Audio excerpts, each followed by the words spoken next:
wabarakatuh. Bagaimana kabarnya anak-anak hari ini? Semoga sehat selalu. Baiklah, untuk memulai pelajaran pada hari ini, mari kita doa bersama-sama. Berdoa mulai. Bismillahirrahmanirrahim. Raditu billahi rabba wa bil islami dina wa bi Muhammadin nabiyya wa rasula. Rabbi zidni ilma warzuqni fahma. Amin ya rabbal alamin.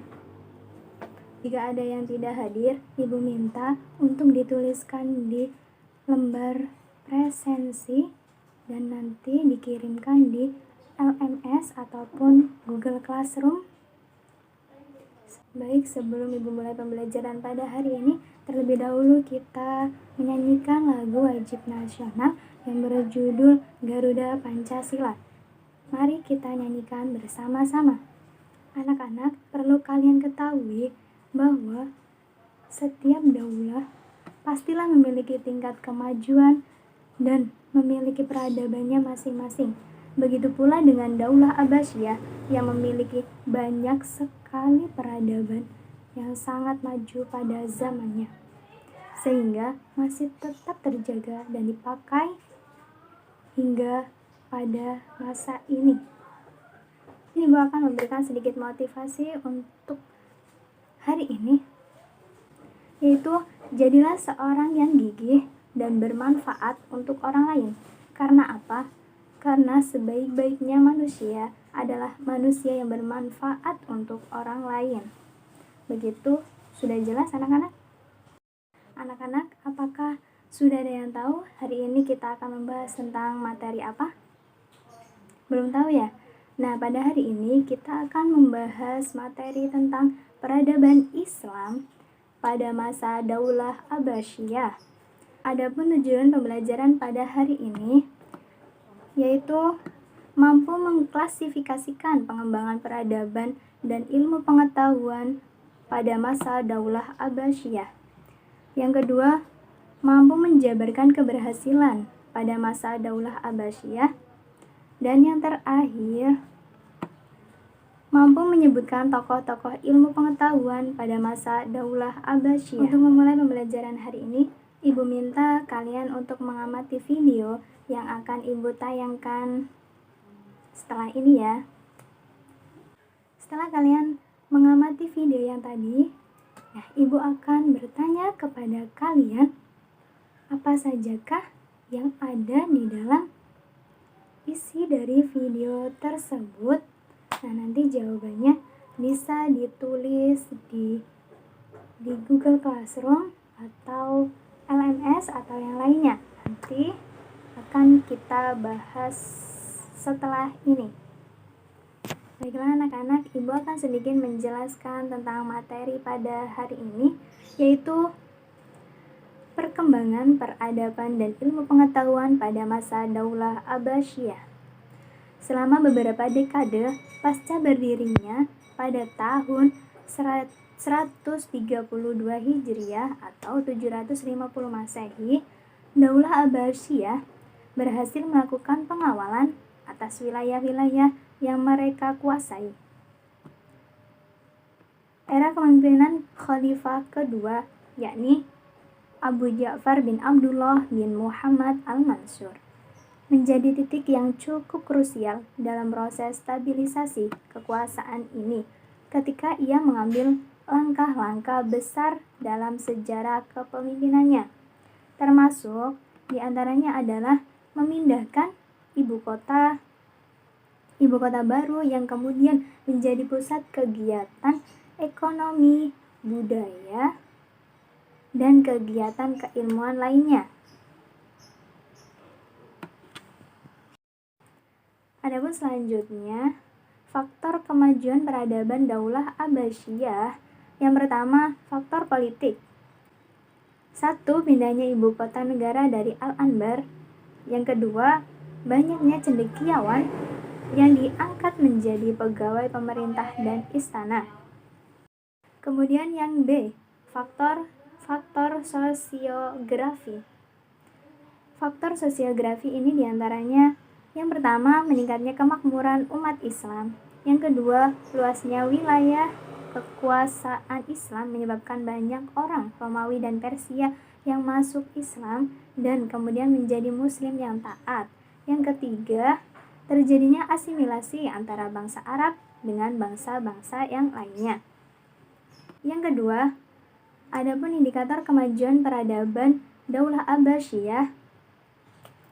Yang A, perkembangan ilmu keagamaan. Di bidang ilmu-ilmu agama, era Daulah Abbasiyah mencatat dimulainya sistematisasi beberapa cabang keilmuan seperti tafsir, hadis, dan fikih. Khususnya sejak tahun 143 Hijriah, para ulama mulai menyusun buku dalam bentuk yang sistematis, baik di bidang ilmu tafsir, hadis, maupun fikih. Pada masa ini, ilmu tafsir menjadi ilmu yang mandiri yang terpisah dari ilmu hadis. Buku tafsir lengkap dari Al-Fatihah sampai Anas juga mulai disusun. Pertama kali yang melakukan penyusunan tafsir lengkap adalah Yahya bin Ziyad al-Dailami atau yang lebih dikenal dengan sebutan Al-Farah. Ilmu fikih pada zaman ini juga mencatat sejarah penting di mana para tokoh yang disebut sebagai 4 madhab fikih hidup pada era tersebut, yaitu Abu Hanifah, Malik bin Anas, Imam Asy-Syafi'i, dan Ahmad bin Hambal. Ilmu hadis juga mengalami masa penting, khususnya terkait dengan sejarah penulisan hadis-hadis Nabi yang memunculkan tokoh-tokoh yang telah disebutkan di atas seperti Ibnu Juraij, Malik bin Anas, juga Al-Rabi. Kemudian B, perkembangan ilmu pengetahuan melalui proses penerjemahan filsafat Aristoteles dan Plato. Muncullah para filosof muslim yang kemudian menghiasi khazanah ilmu pengetahuan Islam. Di antara filosof yang terkenal pada masa pemerintahan Daulah Abbasiyah adalah yang pertama, Abu Yusuf Ya'qub Ibnu Ishaq. Kemudian yang kedua, Abu Nasir Al-Farabi. Yang ketiga, Abu Ali Husain.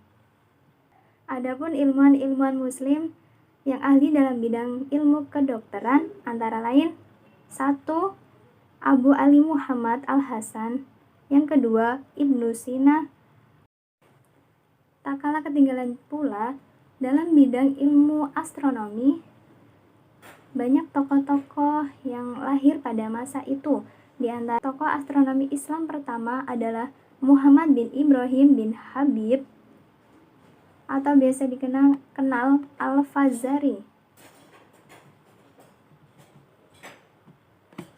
Selain itu juga ada Al-Khawarizmi, Al-Farhani, Al-Batiani, dan Al-Biruni. Kemudian C, perkembangan peradaban. Yang pertama, dalam bidang sosial budaya. Di antara kemajuan dalam bidang sosial budaya adalah terjadinya proses akulturasi dan asimilasi masyarakat. Seni arsitektur yang dipakai dalam pembangunan istana dan kota-kota, seperti pada istana Al-Qasrul Zahabi dan Qasrul Khuldi. Selain itu juga kemajuan terjadi pada bidang sastra, bahasa, dan seni musik. Pada masa ini, lahir seorang sastrawan dan budayawan, yaitu salah satunya Abu Ali Al-Hasan bin Hani Al-Hakami atau yang biasa dikenal dengan panggilan Abu Nawas. Yang kedua, Abu At-Tahiyah. Yang C, atau yang ketiga, Al-Mutanabi. Yang kedua, bidang politik dan militer pemerintahan. Daulah Abbasiyah membentuk Departemen Pertahanan dan Keamanan yang disebut dengan Diwanul Jundi. Departemen ini yang mengatur semua yang berkaitan dengan kemiliteran dan pertahanan keamanan. Adapun yang nomor 3, bidang pembangunan dan tempat peribadahan. Di antara kota pusat peradaban Islam pada masa Daulah Abbasiyah yang cukup terkenal yaitu Baghdad dan Samarra. Baghdad didirikan oleh Khalifah Abu Ja'far Al-Mansur yaitu pada tahun 754 sampai 775 Masehi, terletak di tepi sungai Tigris. Kemudian sedangkan Samarra terletak di sebelah timur kota Tigris, kurang lebih 60 km dari Baghdad. Selanjutnya, di antara bentuk bangunan yang dijadikan sebagai pusat-pusat pendidikan adalah